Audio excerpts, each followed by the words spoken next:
Assalamualaikum warahmatullahi wabarakatuh. Shalom, Om Swastiastu, Namo Buddhaya, dan salam kebajikan. Tentunya selamat sore buat Tribuners dimanapun Anda berada. Semoga Anda dalam keadaan sehat, bahagia, serta masih semangat menjalankan aktivitasnya. Tentu senang sekali rasanya saya Fiorina Jeretno dapat kembali berjumpa dengan Anda dalam program spesial kita sore hari ini, program Ngopi, Ngobrol Virtual Spesial Hardiknas tahun 2023. Tentu kita akan senantiasa membagikan informasi yang aktual, informatif, serta perlu dan menarik untuk diperbincangkan. Nah, untuk tema Hardiknas atau Hari Pendidikan Nasional di tahun 2023 ini diusung dengan bunyi bergerak bersama Semarakkan Merdeka Belajar. Nah, tentu kita akan bahas terkait hal ini, dan untuk itu tema kita pada podcast hari ini yaitu guru dan dosen di tengah Omnibus Law, dan tentu ada kaitannya juga kita akan membahas tentang Hardiknas di tahun 2023. Nah, Vio tidak sendiri, sudah hadir bersama Vio dua narasumber yang tentunya luar biasa. Yang pertama ada Profesor Dr. Hasnawi Haris M. Hum, selaku Ketua Persatuan Guru Republik Indonesia PGRI Provinsi Sulawesi Selatan, dan juga ada Bapak Dr. Adi Suryadi Culla MA, selaku Ketua Dewan Pendidikan Provinsi Sulawesi Selatan. Untuk itu langsung saja kita sapa dan berkenalan terlebih dahulu bersama kedua narasumber kita. Halo Pak, Assalamualaikum warahmatullahi wabarakatuh. Waalaikumsalam warahmatullahi wabarakatuh. Mungkin bisa sapa-sapa Tribuners dulu nih. Oh ya, kita mungkin perlu menyapa dan berharap ya bahwa momentum Hari Pendidikan Nasional ini juga menjadi milik bersama dan kepada penonton Tribun Timur di Facebook dan di YouTube. Mari kita bersama-sama memberi perhatian dan secara tulus dengan kekuatan yang potensi yang kita miliki masing-masing untuk bersama-sama membangun dunia pendidikan kita. Amin. Tentunya harus ada saling mendorong-dorong ya. Ada tidak mungkin begitu dijalankan hanya satu pihak saja oleh pemerintah, tapi butuh dukungan masyarakat. Betul. Untuk itu kita beralih ke Prof. Hasnawi. Prof, bisa menyapa Tribuners dulu dan juga memberikan sepatah kata nih di hari spesial hari ini, Hardiknas 2023. Baik, jadi para Tribuners yang saya hormati, saya muliakan, tentu pertama saya ingin mengucapkan selamat Hari Pendidikan Nasional tahun 2023, dan saya pikir momentum Hari Pendidikan Nasional ini menjadi milik kita bersama untuk bersama-sama bagaimana meningkatkan kualitas sumber daya manusia lewat pendidikan, dan tentu pada semua aspek setiap stakeholder punya peran masing-masing. Oleh karena itu kita berharap pendidikan maju karena kita bersatu, kita kompak, kita menjalankan tugas pokok dan fungsi kita masing-masing, dan kalau ini bisa jalan, insya Allah di titik waktu tertentu tujuan pendidikan nasional yang kita cita-citakan dalam Undang-Undang Sistem Pendidikan Nasional itu bisa kita capai. Oke, untuk melanjut perbincangan kita hari ini, tentu kita ingin mendengar juga statement dan juga pendapat dari Prof. Hasnawi dan juga Pak Adi dalam hal ini terkait bagaimana cara Anda memaknai tentang pendidikan hari ini.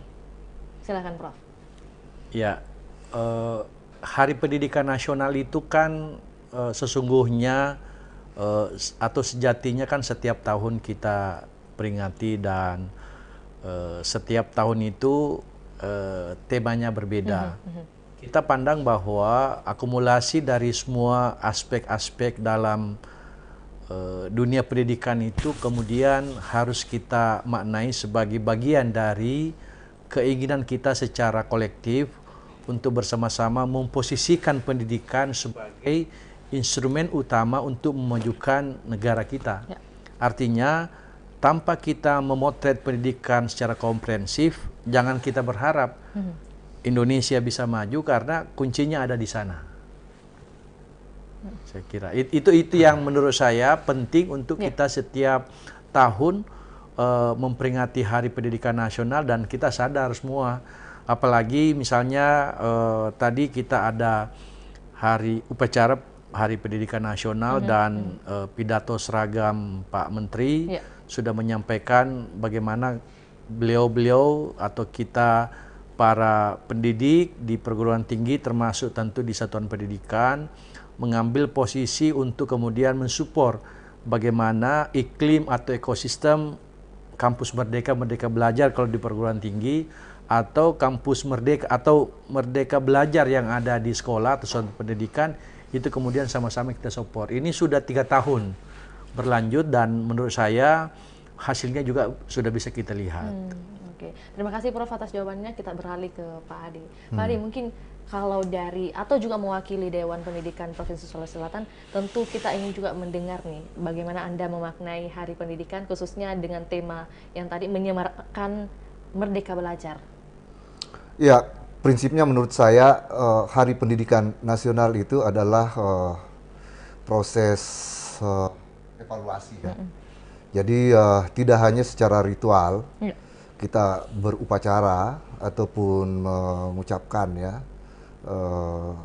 pidato, terutama ya yang sifatnya formalistik ya, tetapi yang justru sangat diperlukan adalah melihat ya secara real, secara substantif, apakah ada kemajuan yang dicapai di dalam pendidikan kita.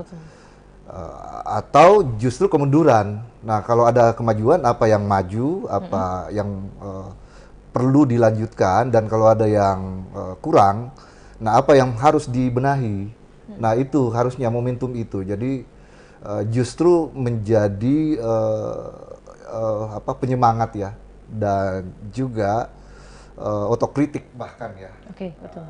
Ya, mengkritik diri sendiri, baik pemerintah maupun pelaku lain di level pusat, provinsi, ataupun bahkan juga di organisasi-organisasi stakeholder ya, stakeholders pendidikan kita, sehingga bisa itu kita memaknai bahwa peringatan itu sebenarnya adalah upaya untuk melakukan perbaikan ya ke depan. Jadi peringatan itu sebenarnya kan optimisme. Betul. Ya, jadi sesuatu yang kita jadikan sebagai momentum untuk mengkonstruksi ya apa yang perlu ke depan ya kita perbaiki. Saya kira itu isi yang sebenarnya ya yang seharusnya menjadi muatan dari Hari Pendidikan Nasional. Jadi bagaimana mengevaluasi apa yang sudah direncanakan dari tahun ke tahun begitu ya? Ya, betul. Saya kira, dan ya pendidikan ini kan sebenarnya juga mestinya di momentum Hari Pendidikan ini menjadi perhatian serius ya bagi seluruh pihak, bahwa inti dari pembangunan sebenarnya itu kan manusia. Betul, SDM. Ya, SDM ya. Nah, kalau kita tidak menangani pendidikan secara produktif, secara maksimal, maka ya bangsa ini tidak bisa maju, apalagi di tengah persaingan yang semakin ketat ya, di era global dan juga di tengah perkembangan teknologi komunikasi dan informasi. Jadi kita bisa ketinggalan. Nah, seluruh yang ada yang di sekitar kita itu kan sebagian besar adalah mungkin instrumen ya yang menunjang, tetapi sebenarnya kan yang menjadi pelaku utama, subjeknya itu kan adalah sumber daya manusia. Karena itu ya kualitas sumber daya manusia kita itu sangat ditentukan oleh keberhasilan kita dalam menangani dunia pendidikan. Nah, dengan momentum ini ya itu yang mestinya kita evaluasi, apakah kita sudah berhasil, apakah justru banyak tantangan ya yang kita hadapi dan kita kesulitan, apalagi langkah yang diambil oleh pemerintah mungkin ada yang tidak sinkron dengan daerah, atau juga ada bahkan tidak sinkron antara seluruh institusi terkait, termasuk pelibatan partisipasi masyarakat. Nah, ini semua sebenarnya yang perlu dievaluasi sebagai sebuah sistem ya, bagian dari instrumen penyelenggaraan pendidikan kita. Untuk itu Pak, untuk mengevaluasi hal-hal ini atau yang sudah direncanakan begitu, bagaimana Anda memandang sistem pendidikan hari ini? Ya, sebenarnya ini kan tanggung jawab negara. Artinya ya kita harus percaya bahwa pemerintah itu secara imperatif ya, imperatif itu maksudnya bahwa keharusan, tidak boleh tidak, dan itu sudah ada dalam konstitusi. Jadi tuntutan untuk membangun pendidikan, amanah dari undang-undang kita, bahkan di pembukaan itu kan sudah jelas bahwa negara bertanggung jawab mencerdaskan kehidupan bangsa, membangun dunia pendidikan kita. Itu kan sebenarnya penekanan, sehingga ya dengan sendirinya pemerintah itu sebenarnya harus bertanggung jawab. Jadi peran pemerintah ini selama ini sudah dilakukan. Tetapi ya banyak hal yang saya kira menurut saya masih perlu dibenahi, baik yang berkaitan dengan pelaku pendidikan sendiri, terutama guru ya, dan dosen, yang saya kira butuh sentuhan kebijakan ya, di samping juga mungkin motivasi yang bersumber dari pelaku pendidikan sendiri maupun yang berkaitan dengan infrastruktur yang dihadapi, karena fasilitas juga. Ya fasilitas, karena mutu pendidikan kita maju atau tidaknya juga akan ditunjang oleh infrastruktur yang ada, dan itu sangat ditentukan oleh peran ya negara ya untuk mendorong ke arah situ. Nah, buat saya itu belum maksimal dilakukan. Jadi banyak kritik sebenarnya, banyak ruang yang masih perlu ya dibenahi di dalam dunia pendidikan kita ini, ya satu persatu berkaitan dengan mutu guru, lalu infrastruktur sekolah, lalu pengembangan metode pembelajaran, terutama berkaitan dengan IT yang harusnya sudah direspon ya secara produktif oleh guru maupun dosen. Banyak sekali sebetulnya kalau kita mau rinci satu persatu, dan itu saya kira sentuhan pemerintah, terutama dari segi kebijakan ya, itu masih belum ya secara proporsional. Dan ke depan itu justru yang kita tuntut ya, di Hari Pendidikan Nasional ini menjadi bagian dari evaluasi kritis. Untuk itu kita menunggu Pak suara-suara atau ide yang nanti akan disuarakan dalam hal ini. Kita beralih ke Prof. Hasnawi. Dalam hal ini kan tadi statement dari Pak Adi bahwa salah satunya itu yang paling penting bukan hanya infrastruktur tapi lebih ke SDM-nya nih Pak. Prof, lantas kalau boleh disampaikan oleh Prof mewakili seluruh anggota dari Persatuan Guru Republik Indonesia, bagaimana peran PGRI dalam hal ini terkait memajukan atau juga kompetensi seorang guru atau dosen itu lebih dimaksimalkan? Oke, jadi kalau bicara guru itu kan sebenarnya aspeknya sangat banyak. Tapi kalau kita boleh pilih, ada 3 aspek yang menjadi medan perjuangan kita selama ini. Pertama adalah bagaimana guru terlindungi ketika melaksanakan tugas. Yang kedua, bagaimana menjamin kesejahteraan guru. Dan yang ketiga, bagaimana mereka meningkat kompetensi atau sumber daya manusianya. Ketiga aspek ini menurut saya tidak bisa kita pisahkan satu sama lain atau secara paralel, misalnya ini harus jalan dulu, ini harus jalan dulu. Ini justru menurut saya sistem pendidikan kita yang baik itu adalah sistem pendidikan yang mampu mengakomodir itu, menjamin bahwa profesionalisme guru benar-benar harus berjalan. Yang kedua adalah bagaimana tingkat kesejahteraan guru semakin hari semakin baik. Dan yang ketiga adalah mereka terlindungi dalam menjalankan tugas. Kalau ketiga aspek ini kemudian dalam sistem pendidikan kita itu bisa terakomodir dengan baik, insya Allah 2045 bonus demografi 100 tahun kemerdekaan Indonesia itu bisa kita capai. Sehingga inilah yang selama ini menjadi medan perjuangan kami di Persatuan Guru Republik Indonesia, dari pusat sampai di daerah, untuk kemudian mengawal ini. Ketika ada teman-teman yang ketika menjalankan profesinya tidak terlindungi, secara otomatis itu PGRI bergerak. Karena PGRI ini kan sebenarnya fungsinya memang 3. Selain dia lembaga atau organisasi profesi, dia juga organisasi perjuangan, dan dia juga organisasi tenaga kerja. Inilah yang membedakan organisasi yang menangani guru yang selama ini kami konsen di sana. Dan ketika ada guru yang merasa bahwa honornya tidak dibayarkan, gajinya tidak dibayarkan, PGRI bergerak secara kelembagaan untuk mengawal ini, bagaimana ini bisa ada solusinya.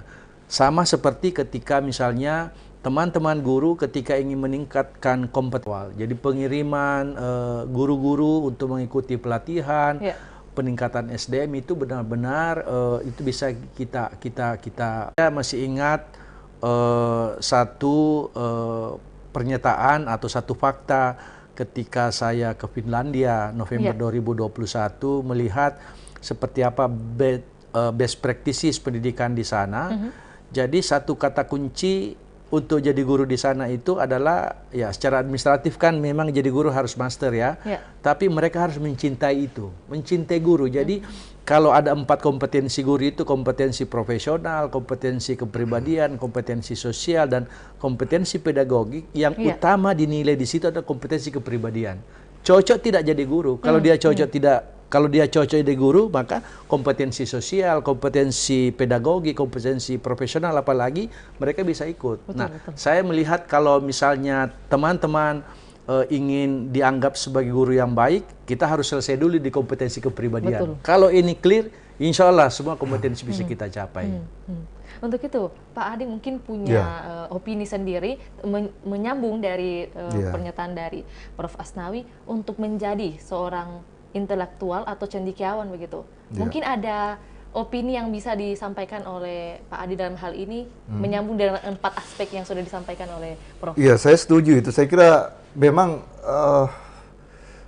panggilan hati nurani kan itu, passionnya. Betul. Sebenarnya itu kan intinya kalau orang menggeluti pekerjaan. Jadi kalau memang ada di dalam sanubari passionnya itu bahwa pekerjaan ini nyaman dan membuat saya terasa hidup sangat bermakna itu kan karena pekerjaan ini, maka ya itulah yang disebut kompetensi kepribadian itu bagaimana kita mencintai pekerjaan kita sendiri kan ya.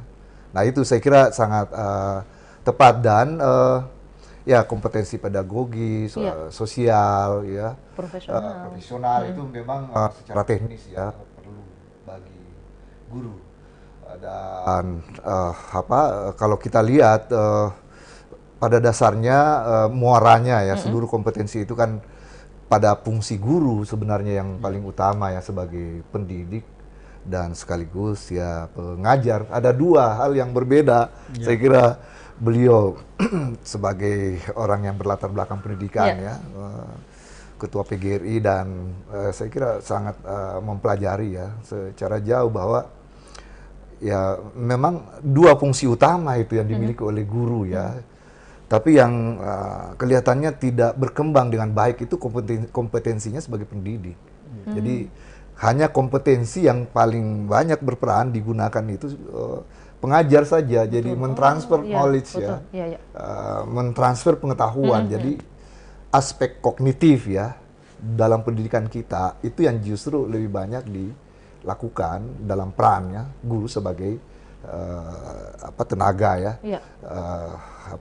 pembelajaran atau praktisi pendidikan. Karena itu ya kemampuan sebenarnya dari segi yang utama kepribadian itu adalah bagaimana mengembangkan ya sebagai pendidik peran guru itu. Nah pendidik itu ya sebenarnya ada terutama pada konteks moral itu, bagaimana membangun karakter. Kan sebenarnya Ki Hajar Dewantara itu kan sebenarnya sudah membuat perbedaan bahwa ya guru itu di samping dia mengajar, dia juga mendidik. Nah mendidik ini sebenarnya yang merupakan tanggung jawab paling berat daripada mengajar kan. Kalau mengajar kan dari bacaan, dari informasi yang didapatkan, lalu ditransfer ke proses pembelajaran. Tapi memberikan keteladanan, memberikan transfer nilai, membentuk karakter siswa itu yang kelihatannya kita bangsa kita ini menghadapi kesulitan dan tantangannya justru sangat berat. Dan ini saya kira perlu ada evaluasi yang sangat serius soal ini ya. Apalagi kita berhadapan dengan tantangan teknologi, informasi, lalu transparansi ya, globalisasi yang melanda dunia termasuk menerpa kita semua di Indonesia, sehingga ya pengaruh yang muncul dari faktor lingkungan baik global maupun sekitar kita itu sangat besar sekali. Terpaan teknologi itu kan, jadi justru lebih kuat pengaruh yang muncul dari lingkungan dan teknologi itu daripada yang berkembang dalam proses pendidikan kita, mendidik karakter itu. Sehingga ya ini kan banyak sekali isu-isu ataupun insiden yang terjadi berkaitan dengan kekerasan ya, yang terjadi dari perilaku para pelajar kita, remaja kita, angka kriminalitas itu ternyata pelakunya juga banyak usia terdidik semua yang masih sekolah pendidikan dasar atau pendidikan menengah. kan itu semua, bahkan sampai ke mahasiswa ada kasus kekerasan seksual. Iya. Banyak saya kira ya yang kita hadapi, terutama tercerabutnya anak-anak kita itu dari kultur yang dimiliki, yang seharusnya menjadi dasar bagi pembentukan karakter. Agama, local wisdom itu tidak berhasil secara maksimal kita transfer, sehingga ya muncul dampak seperti sekarang. Nah, saya khawatir bahwa ya kita menghadapi ancaman di masa mendatang, juga proses lambannya ya bangsa kita untuk berkembang, juga, ya. melakukan akselerasi ya, mengikuti perkembangan dunia itu karena kegagalan kita dalam membangun karakter. Nah, justru itu menurut saya perlu ada pendekatan yang khusus yang diberikan, dan perlu ada inovasi lah dari seluruh lembaga pendidikan, ya kementerian maupun dinas pendidikan di daerah-daerah. Untuk itu, kalau untuk menjawab pertanyaan, mungkin Tribuners juga penasaran nih ya, Pak Adi, kalau dari Dewan Pendidikan sendiri, mungkin jika ditanyakan peran dalam keikutsertaan, adanya kebijakan, beberapa kebijakan mungkin yang dikeluarkan pada saat ada program Merdeka Belajar atau Kampus Merdeka. Kalau Dewan Pendidikan Sulsel sendiri, mungkin perannya seperti apa? Iya, sebenarnya tidak maksimal ya. Yang bisa kita lakukan karena faktor political will juga. Jadi perlu memang ada dorongan dari pemerintah ya kalau mau melihat peran Dewan Pendidikan itu lebih proporsional, lebih maksimal. Saya kira kasus yang terjadi memang di seluruh Indonesia itu. Nah, itu saya kira yang perlu, karena mitranya itu PGRI, pemerintah itu mitranya itu Dewan Pendidikan. Ya kalau tidak bermitra ya dengan baik, berkolaborasi, saya kira itu akan kesulitan, karena justru problem utama dari pendidikan kita itu adalah partisipasi masyarakat. Nah, partisipasi PGRI, partisipasi Dewan Pendidikan, partisipasi komite sekolah. Nah, itu kelihatannya pemerintah juga ketinggalan di situ, keteteran itu. Jadi pendidikan kita ini lebih banyak dikelola secara instrumental ya. Mungkin pada tataran rutinitas program birokrasi, katakanlah kebijakan dari kementerian, kebijakan dari dinas-dinas pendidikan ataupun lembaga-lembaga yang terkait ya, yang bersifat formal. Nah, itu sebenarnya yang perlu, karena berbagai kasus itu seperti penerimaan siswa baru kan sebenarnya kan perlu PGRI itu PPDB misalnya, itu kan jembatan antara pemerintah atau lembaga pendidikan dengan masyarakat itu.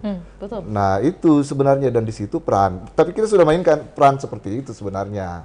Jadi Dewan Pendidikan, komite sekolah dan PGRI semua itu kan hampir setiap tahun secara sinergi ya di berbagai program hari-hari raya nasional, baik yang peringatan Ardiknas, 17 Agustus, kebangkitan nasional, selalu ada program itu yang sudah dilakukan. Jadi sebenarnya fungsi itu dijalankan sudah dengan proporsional, cuma ya perhatian yang lebih besar ya, saya kira itu dibutuhkan untuk pelibatan partisipasi masyarakat, karena pendidikan itu tidak bisa dikelola oleh pemerintah saja, dan ya justru salah satu kegagalan ya menurut saya, kalaupun dianggap secara relatif ya sebagai hal yang masih memerlukan pengelolaan, tata kelola pendidikan kita itu adalah pelibatan partisipasi masyarakat. Mendidik karakter itu salah satu contoh misalnya kan, itu tidak mungkin kalau mengajar boleh ya di sekolah mentransfer pengetahuan, tapi mendidik anak dalam konteks karakter itu tidak cukup pintunya melalui sekolah itu, dan itu kan sudah dikemukakan oleh Ki Hajar itu, dan itu harus ada pelibatan partisipasi masyarakat. Partisipasi masyarakat ya itu melalui peran PGRI, peran Dewan Pendidikan, peran komite sekolah. Kalau itu tidak berfungsi dengan baik, nah itu juga membuat pengaruh bahkan pelibatan dalam media, keberhasilan, termasuk media. Media itu kan stakeholders yang bagian dari komponen ya yang menjembatani partisipasi masyarakat gitu. Nah, itu semua saya kira di momentum perayaan Hari Ardiknas ini perlu juga menjadi bagian ya menurut saya, evaluasi kritis kita untuk membicarakan ya atau memproyeksi dan mempertanyakan sejauh mana sebenarnya selama ini, apakah tidak ada pengaruh atau berpengaruh justru ya, bahwa faktor yang sangat strategis pendidikan itu tidak cukup hanya di sekolah, tidak cukup hanya di pintu formal ya, lembaga pendidikan kita saja, tapi ya secara holistik partisipasi publik atau masyarakat itu penting sekali. Nah di situ perannya sebenarnya kami ini misalnya di organisasi masyarakat sipil ya. Tentunya menyambung dengan statement dari Pak Adi, kita kan juga ketahui bahwa kalau di lingkungan masyarakat itu ada 3 faktor, istilahnya triple helix begitu, yang mendukung dunia pendidikan. Ada pemerintah, dunia pendidikan sendiri, dan juga dunia usaha. Nah, apakah hingga hari ini sudah saling bersinergi, Pak? Kalau Prof. Hasnawi mungkin bisa memberikan statement. Kalau yang ditanyakan apakah sudah bersinergi, mungkin jawabannya iya. Tapi kalau mau bertanya lebih jauh lagi, bagaimana gradasinya, ya saya ingin katakan, ya ini yang masih perlu kita tingkatkan. Inilah gunanya sebenarnya peringatan Hari Pendidikan Nasional, bagaimana triple helix tadi yang disebutkan itu benar-benar sadar dengan posisinya, bahwa pendidikan itu bukan hanya tanggung jawab guru yang ada di sekolah, tapi menjadi tanggung jawab pemerintah, tanggung jawab dunia usaha. Kecenderungan pengelolaan pendidikan hari ini, kalau kita rujuk dari beberapa negara yang sudah sangat matang atau maju pendidikannya, pelibatan dunia usaha itu yang kalau di breakdown tadi lebih halus dengan bahasanya Pak Adi, itu adalah pelibatan masyarakat, pelibatan publik, itu yang sudah sangat bagus kalau di negara yang sudah maju. Nah, di kita saya kira memang butuh waktu untuk kemudian bagaimana memaksimalkan peran-peran yang ada itu. Bagaimana komite sekolah betul-betul berfungsi sebagai komite yang bisa membantu sekolah. Banyak orang yang mau membantu sekolah, tapi karena aturan yang mengatakan tidak boleh ini, tidak boleh itu, menjadi kemudian terhenti keinginan itu.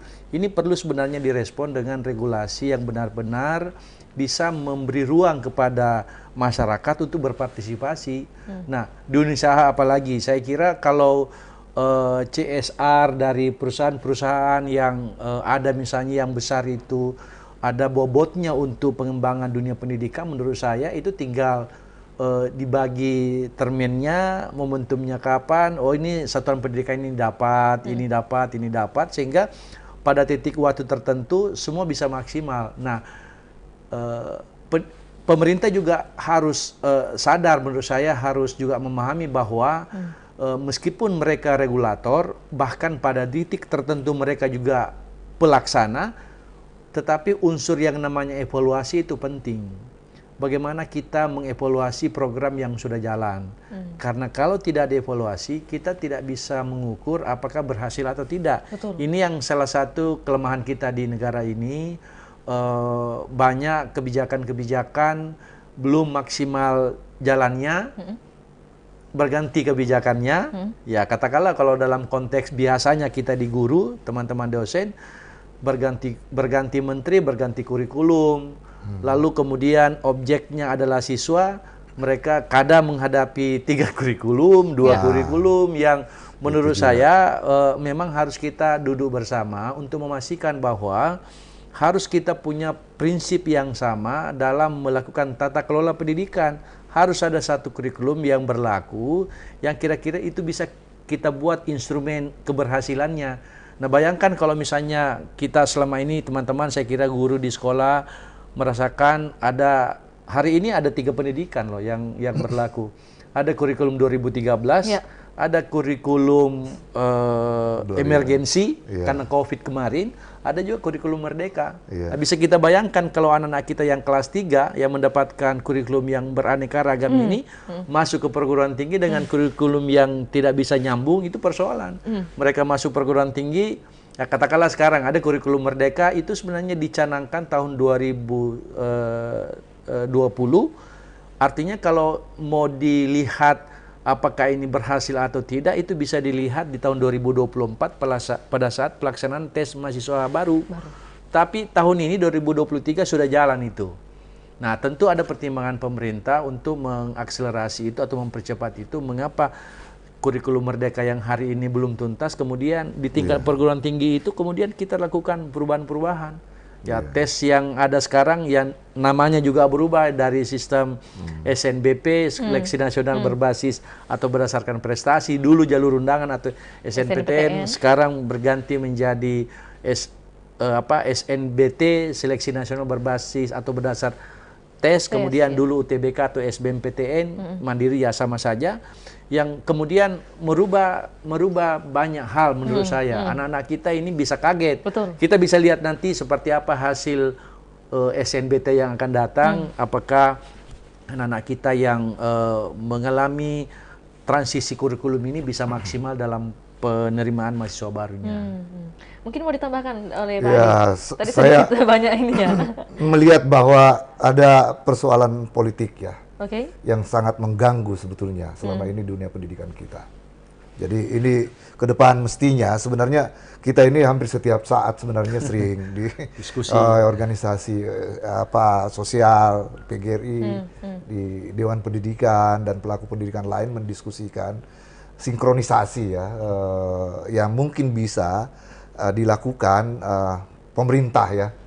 Tidak terjadi setiap ada pergantian kabinet, lain menterinya, lain lagi programnya kan ya. Tidak lain presiden, lalu lain lagi mekanismenya dan juga programnya. Seperti yang disebut Prof. Asnawi tadi. Jadi itu sebetulnya yang sangat mengganggu ya. Karena ada kecenderungan bahwa menteri yang baru atau presiden yang baru tidak mau melanjutkan secara sinkron ya, karena seolah-olah kalau melanjutkan berarti tidak ada program. Iya, tidak ada program baru yang Sendiri, mereka ya. buat atau sendiri dan dianggap hanya melanjutkan. Betul. Jadi akhirnya adaptasi ya yang dilakukan oleh sekolah dan perguruan tinggi seperti yang disebutkan tadi Pak Ketua PGRI bahwa ya kita kesulitan, belum selesai yang satu, dibuat penjabarannya. Datang lagi menteri yang baru, lalu terganti lagi.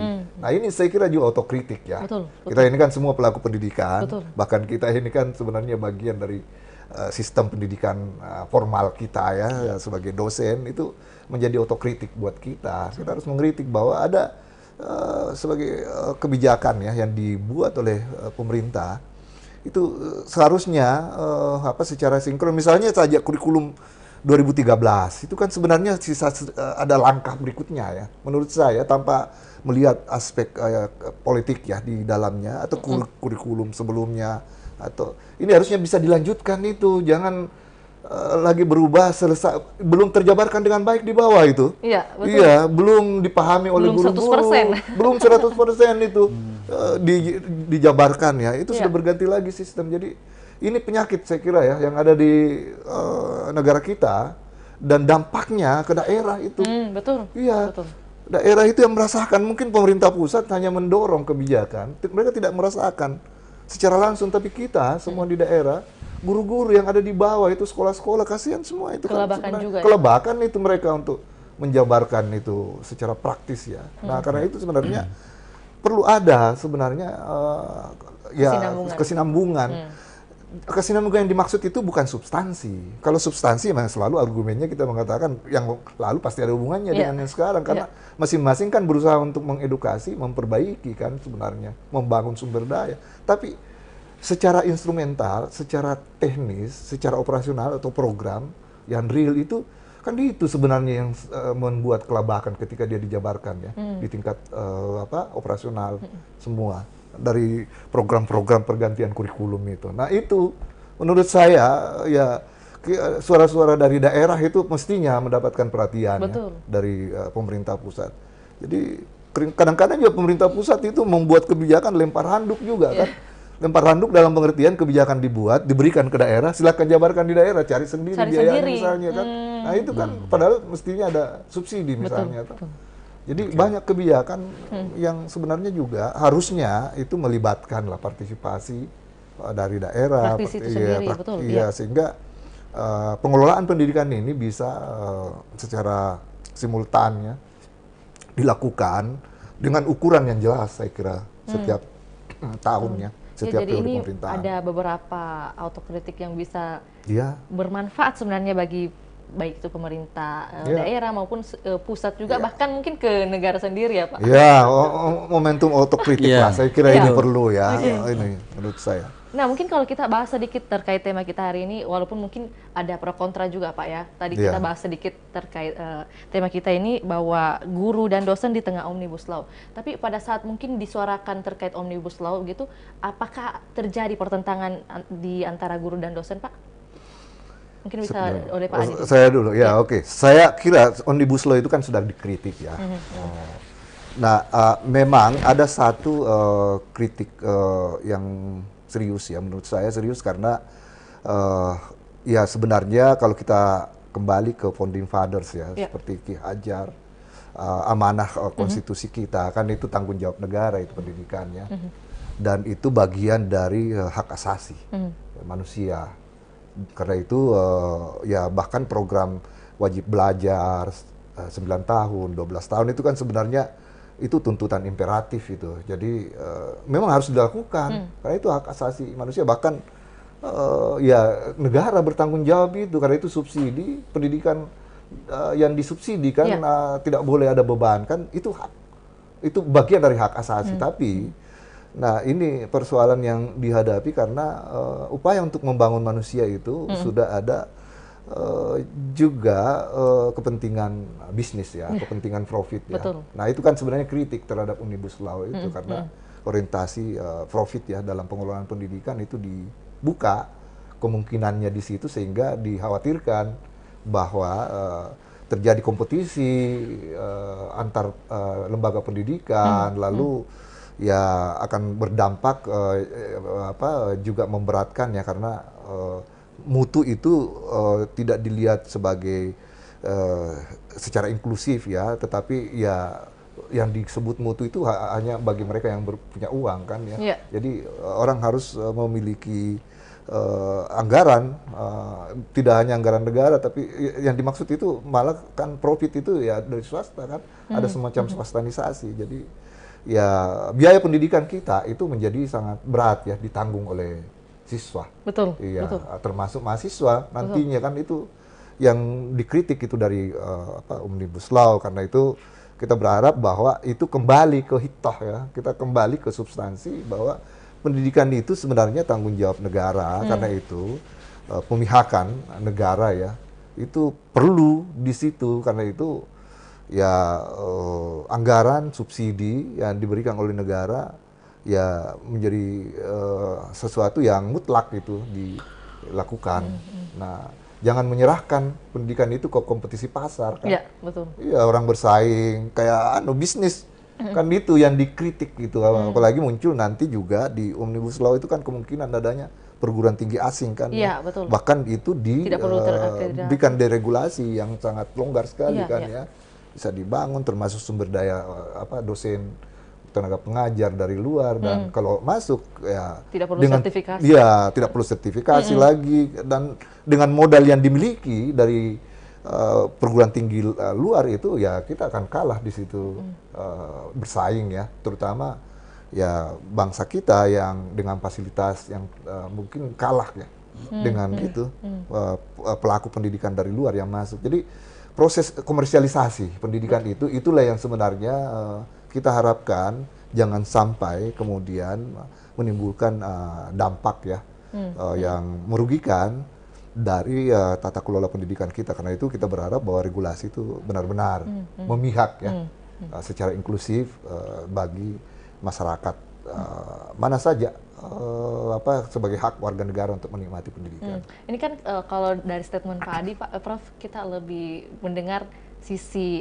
dampak atau kekurangannya begitu nantinya jika dijalankan Omnibus Law ini. Nah, kalau mungkin dari sisi atau keuntungannya bagi guru atau dosen untuk Indonesia sendiri, apakah ada, Prof? Jadi kalau kita membaca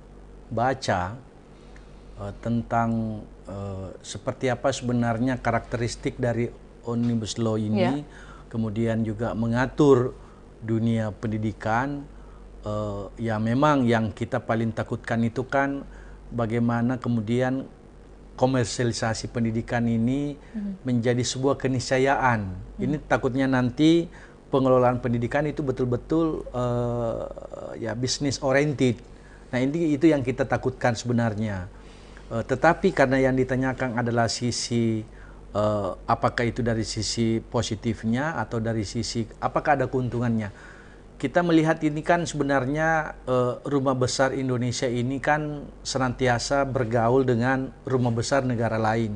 Sistem pendidikan yang kita anut hari ini itu kemudian tidak bisa kita lepaskan dengan sistem pendidikan yang ada di negara lain. Kalau boleh saya menyebut, meskipun belum pernah ada evaluasi, kurikulum merdeka di satuan pendidikan atau kurikulum kampus merdeka, Merdeka Belajar di perguruan tinggi yang 3 tahun yang lalu dikeluarkan oleh Pak Menteri Mas Nadiem Makarim, dalam pandangan perspektif pribadi saya ini sangat bagus, memberi betul ruang kepada guru, karena kurikulum merdeka ini lahir di satuan pendidikan itu hasil evaluasi dari sebelumnya. Dulu ada ujian nasional di mana guru betul-betul harus konsentrasi di sana, sekarang tidak ada. Kemudian dana BOS dulu yang memang sangat terbatas dan peruntukan yang terbatas, sekarang ini lebih fleksibel. Begitu pula sistem zonasi sekolah itu diberi ruang yang besar. Di perguruan tinggi juga begitu. Kami misalnya di perguruan tinggi atau kita di perguruan tinggi, anak-anak kita itu sudah banyak yang selesai 3 tahun, 3 tahun setengah, karena mereka bisa mengambil kurikulum yang ber-MBKE, Merdeka Belajar Kampus Merdeka. Jadi dari perspektif itu saya menganggap bahwa sebenarnya kurikulum yang ada hari ini itu bisa kita lanjutkan, tentu dengan catatan-catatan. Harus ada penyesuaian atau adaptasi dengan ekosistem pendidikan yang ada di negara kita. Nah, keuntungannya dalam kondisi itu saya memandang bahwa anak-anak kita yang nanti lepasan perguruan tinggi dengan kurikulum Merdeka Belajar Kampus Merdeka, dengan mereka mengikuti berbagai program flagship kementerian kita. Misalnya di Unhas atau di Universitas Negeri Makassar, kita setiap tahun anak-anak kita ikut program pertukaran mahasiswa internasional. Ada yang belajar di Spanyol, ada yang belajar di Australia, ada yang belajar di Finlandia, itu banyak sekali. Dan pada titik inilah kemudian itu bisa mereka menjadi peserta atau menjadi masyarakat dari dunia internasional. Itu salah satu sebenarnya potret yang saya pandang, Pak Adi ya, yang saya pandang bahwa Indonesia ini tidak bisa lepas dari pergaulan internasional. Dunia pendidikannya juga seperti itu. Hanya memang dalam konteks sekarang ini yang belum. Kita belum firm betul apakah sistem pendidikan yang ada hari ini kemudian kalau tiba-tiba masuk dalam cakupan Omnibus Law ini, itu tidak mencerabut itu. Karena apapun pendidikan yang ada di negara kita, kalau kemudian itu tidak melindungi guru, mohon maaf, tidak mensejahterakan guru, tidak membuat guru berkualitas, itu nggak ada gunanya. Karena ujung pendidikan kita di sana. Mereka atau teman-teman guru inilah yang berada pada garda terdepan untuk kemudian memastikan bahwa sistem pendidikan kita benar-benar berpihak kepada masyarakat. Saya kira itu, Mbak. Ya, berarti dalam hal ini sangat setuju ya. Iya, sebenarnya kelanjutan ini yang kita perlu memang yang disebut tadi itu Pak Prof. Asnawi. Jadi program yang sudah berjalan itu ya kita khawatirkan kalau nanti terjadi lagi pergantian menteri. Ini beda lagi. Ya kan sebentar lagi ini kan tahun depan kan sudah ada pemilu ini, ada presiden baru, ada menteri baru, lain lagi. Kasihan ini. Artinya sebenarnya ini juga ya memang menjadi bagian evaluasi ya yang perlu ke depan sehingga dipikirkan ya bahwa nanti ada keberlanjutan ya yang tetap sehingga ada proses adaptasi yang dilakukan ya oleh seluruh lembaga-lembaga pendidikan kita terhadap program kementerian. Nah itu menurut saya yang sangat penting ya, dan ada satu poin saya kira yang berkaitan dengan soal guru ya. Ya memang saya kira menurut saya guru ini perlu ya, dan kelihatannya sekarang belum secara maksimal. Memang sudah ada upaya seperti pengangkatan ya P3K ya, guru itu P3K. Ya tidak ada lagi guru honorer, sudah ada target, tapi ini kan kita harapkan konsisten berjalan ya dan secara sistematis merekrut ya guru yang apalagi sudah lama masa tugasnya sebagai tenaga honorer, kasihan juga kan ke depan itu tertampung. Nah, di samping faktor sumber daya yang diperlukan terutama karena pemerataan guru ya, jumlah guru terutama status ASN kan. Nah, juga ya pengembangan kualitas guru yang disebut tadi, mutu guru itu juga penting karena ya sekarang ini guru kita justru bagaimanapun kalau kita bicara pelaku pendidikan ya adaptasi teknologi itu yang kelihatannya berhadapan dengan generasi milenial yang mereka lebih melek teknologi itu keteteran itu. Nah, itu perlu ada intervensi kebijakan dari pemerintah lebih kuat lagi ya. Jadi menurut saya anggaran ya untuk pengembangan mutu guru ini itu penting sekali itu. Jangan mengukur pembangunan dengan keberhasilan membangun infrastruktur saja, gedung tinggi atau jalan tol ya. Itu yang dilihat karena justru negara-negara lain itu yang disebut seperti Jepang, Finlandia itu mereka berhasil semua itu kan karena keberhasilan perbaiki mutu guru itu. Mutu guru berdampak pada mutu pendidikan. Nah, ini menurut saya yang juga saya kira perlu saya berikan juga poin yang dikemukakan oleh Prof. Asnawi itu ke depannya. Nah, perlu baik di pusat maupun daerah. Perlu ada anggaran ya. Termasuk APBD semua di daerah untuk mendorong ya, memberdayakan guru. Jadi kelihatannya juga hanya secara parsial itu pelatihan-pelatihan itu yang dilakukan untuk guru itu tidak menjadi program yang sistematis ya dengan anggaran yang proporsional. Nah, ini menurut saya itu juga perhatian lemah sekali di situ oleh pemerintah baik pusat maupun daerah yang perlu ya agar guru ini ya menjadi motor utama lah dunia pendidikan kita. Kan berbicara pendidikan sebenarnya itu kan berbicara subjek pelaku ya, bukan berbicara instrumen teknologi. Perlu kita revolusi 4.0 misalnya kan bahwa ada proses teknologi bahkan digitalisasi, tapi semua kan kembali ke manusia kan. Nah, itu kan karena itu guru kalau kembali ke manusia yang harusnya dibenahi, dibantu, diberdayakan. Kalau hanya setengah-setengah ya hasilnya juga seperti itu kan.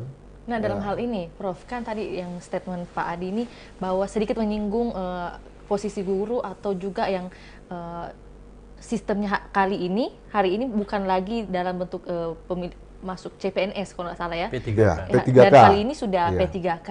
Nah, apakah ini sebagai awal yang baik atau istilahnya boleh dikatakan apakah suatu sebuah bencana begitu? Karena kan gerak guru-guru juga ini kan sedikit terbatas dengan adanya sistem baru ini, begitu maksudnya? Ya, hanya memang, jadi pertama dulu bahwa keberadaan P3K ini sebenarnya adalah respon terhadap kebutuhan guru, katakanlah kalau itu guru, kebutuhan guru yang memang karena kemampuan pemerintah terbatas dalam pengangkatan guru sehingga lewat P3K. Tentu banyak aspek positif di situ, tapi ada juga aspek yang menurut saya negatif di situ. Tapi hari ini kalau boleh juga saya tambahkan, ya nampaknya juga pemerintah hari ini juga membuka lowongan ASN atau CPNS. Jadi saya melihat di situ masih ada ambigu. Ya, mungkin karena belum pernah dievaluasi tentang keberadaan P3K sehingga kemudian alokasi untuk CPNS atau ASN tetap saja dibuka. Tapi yang pasti menurut saya kalau mencermati aturan-aturan yang ada di P3K itu sebenarnya hampir tidak ada bedanya dengan ASN kecuali ya pensiun yang tidak diatur. Jadi bagaimana karir mereka, pembinaan karir mereka juga ada di sistem P3K. Nah, hari ini saya memandang bahwa ya kalau bisa jalan dua-dua ya silakan. Tentu dengan gayanya masing-masing. Karena prinsipnya kalau menurut saya kalau bicara pendidikan tidak ada tawar-menawar. Apapun harus dilakukan oleh pemerintah, keberpihakan pada masyarakat untuk kemudian memposisikan pendidikan ini sebagai sektor yang paling utama dalam mengakselerasi pembangunan, ini saya kira sebuah keharusan atau sebuah keniscayaan. Kemudian Pak, bagaimana sikap dalam hal ini PGRI untuk menjaring para guru-guru yang ini tidak lolos seleksi mungkin misalnya? Ya, jadi kalau bicara tentang perjuangan, PGRI itu kan organisasi perjuangan. Jadi sampai kita memperjuangkan karena ada aturan P3K, kita lakukan bintek. Jadi teman-teman yang selama ini ikut guru honorer, kita lakukan bintek. Kemudian ada lagi yang juga tidak tercover karena aturan, kita berjuang lagi.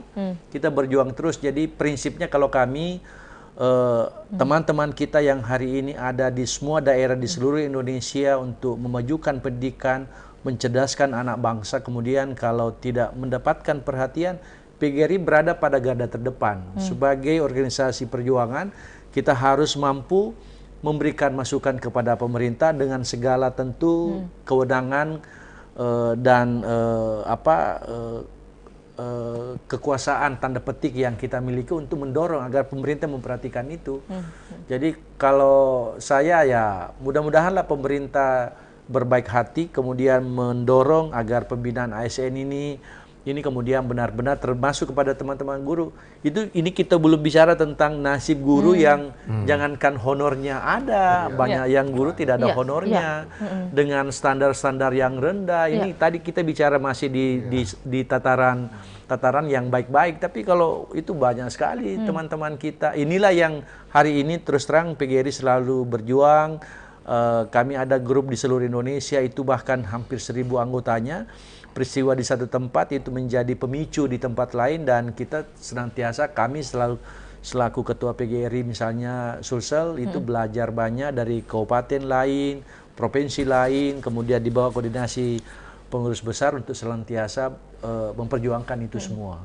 Iya, karena saya setuju dengan statement Prof. Hasnawi. Jadi masih banyak berseliweran di media sosial itu bagaimana curahan hati PNS, dan juga guru-guru honorer yang ya sistem gajinya itu sangat terlambat ya, begitu Pak Adi.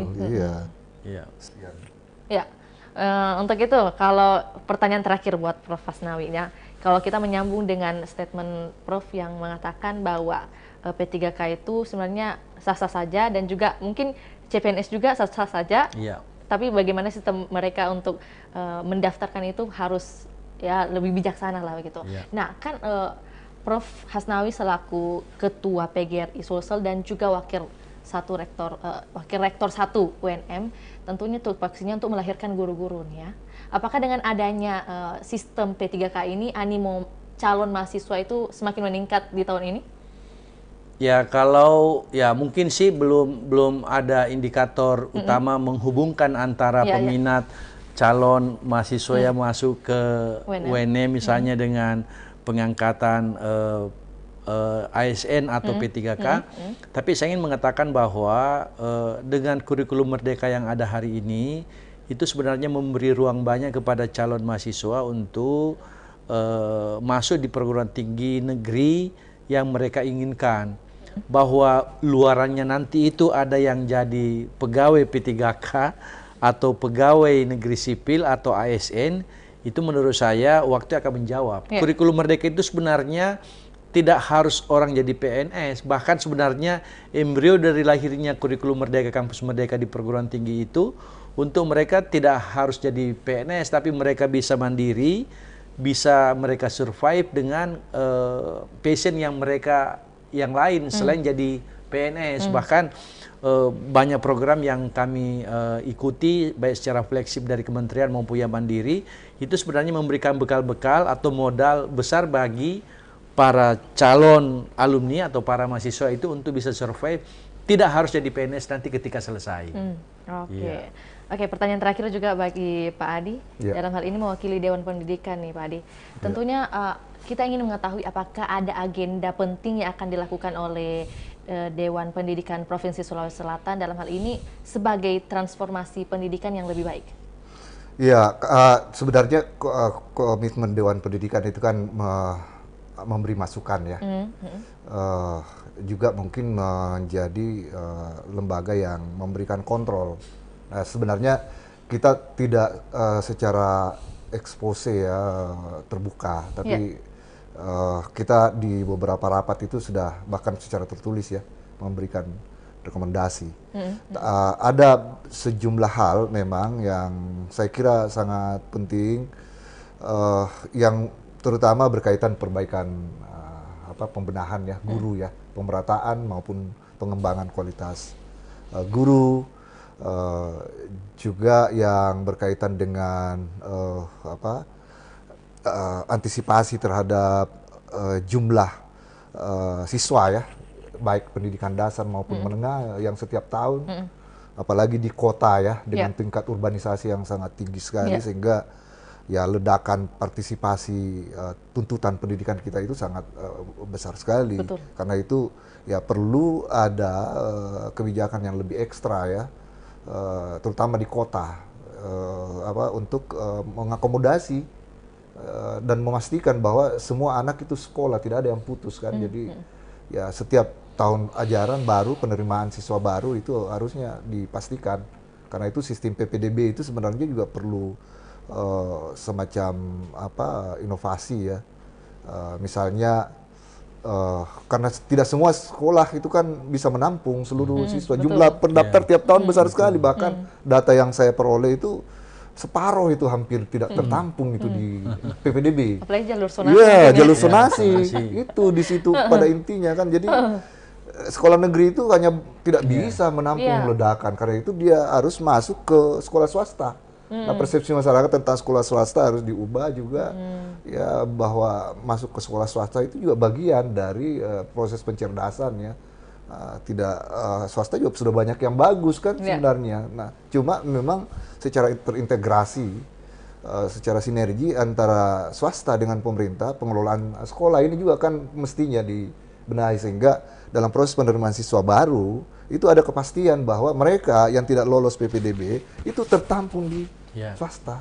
Paling tidak ada subsidi ya yang diberikan juga untuk membenahi dan memberi ruang ya bagi setiap siswa, setiap kepala itu, setiap orang bisa jumlahnya. Jadi pemetaannya harus jelas itu. Karena itu ya sebenarnya di dalam pengelolaan PPDB itu swasta harus dilibatkan, terutama di kota maksud saya, karena ya mungkin kalau level frekuensi kan banyak di daerah masih bahkan kekurangan bahkan ya mereka siswa itu karena jauh letaknya tidak ada yang mendaftar, zonanya juga kan orang berburu ke kota-kota kabupaten atau kota Makassar misalnya. Nah itu saya kira yang kedua ya, yang menurut saya ke depan perlu dibenahi. Nah yang berikutnya menurut saya, nah ini yang paling penting, pembinaan karakter. Saya kira itu penting sekali itu.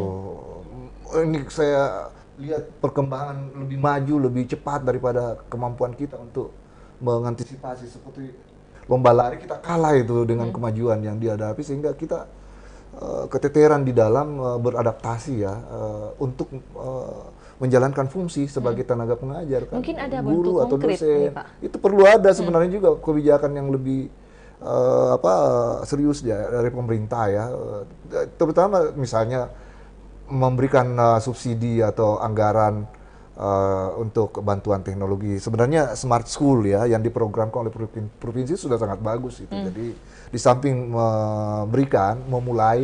memberikan bantuan ya teknologi yang bisa mengakses ya media sosial ke sejumlah sekolah, ke depan memang perlu ditingkatkan. Tapi pada saat yang sama sebenarnya dengan program Smart School itu ada pemerataan kualitas juga, karena semua yang bisa terakses melalui medsos itu.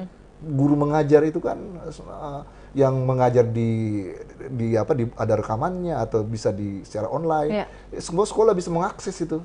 Jadi ada pemerataan mutu juga. Itu bagian sebenarnya yang juga sangat penting ya dari antisipasi teknologi. Itu sudah maju sekali, tapi nah ini balik ke soal karakter itu. Nah ini saya kira yang juga sangat penting ya dibenahi, karena itu ada program yang sebenarnya juga provinsi sudah ke depan, cuma perlu lebih menukik lagi ya ke value ya.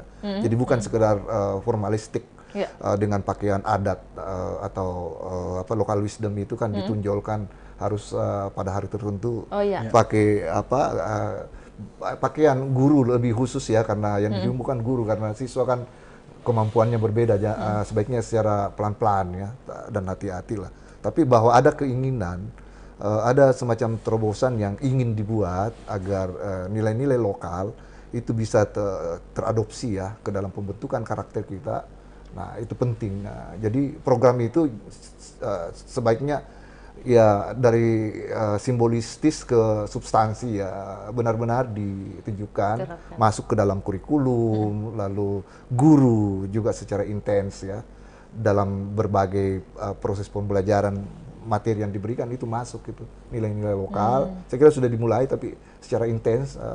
Nah itu kan juga perlu perhatian tidak hanya kebijakan tapi juga dorongan ya dari pemerintah untuk membuat seluruh bukan hanya sekolah tertentu bisa terlibat. Nah, muatan dari nilai-nilai lokal itulah yang sangat penting. Ya, betul. Sentuhannya ya. Karena dari situ akses kita untuk menciptakan kerjasama atau kemitraan antara sekolah dengan orang tua itu. Orang tua kan semua sebenarnya tanpa harus mereka dihimbau, lokal wisdom itu kan sudah dimulai dari rumah sendiri sebenarnya. Karena itu iya ada jembatan dari program itu untuk membuat guru dan sekolah bekerja sama di dalam membangun karakter siswa. Ini ke depan menurut saya tantangan berat kita juga di tengah sangat pesatnya menderu-derunya ya berbagai perkembangan teknologi yang berdampak ya positif maupun negatif, dan negatifnya itu yang perlu diantisipasi dengan karakter. Oke, jadi apa yang disampaikan oleh Pak Adi ini sekaligus sebagai closing statement pastinya, karena ada beberapa catatan dan juga harapan yang telah disampaikan oleh Pak Adi. Untuk itu terakhir Prof, boleh mohon kesediaannya untuk menyampaikan mungkin harapan dari Prof Hasnawi sendiri mewakili PGRI dan juga secara keseluruhan bagi Tribuners, ada yang mau disampaikan? Tadi mungkin kelupaan, silakan.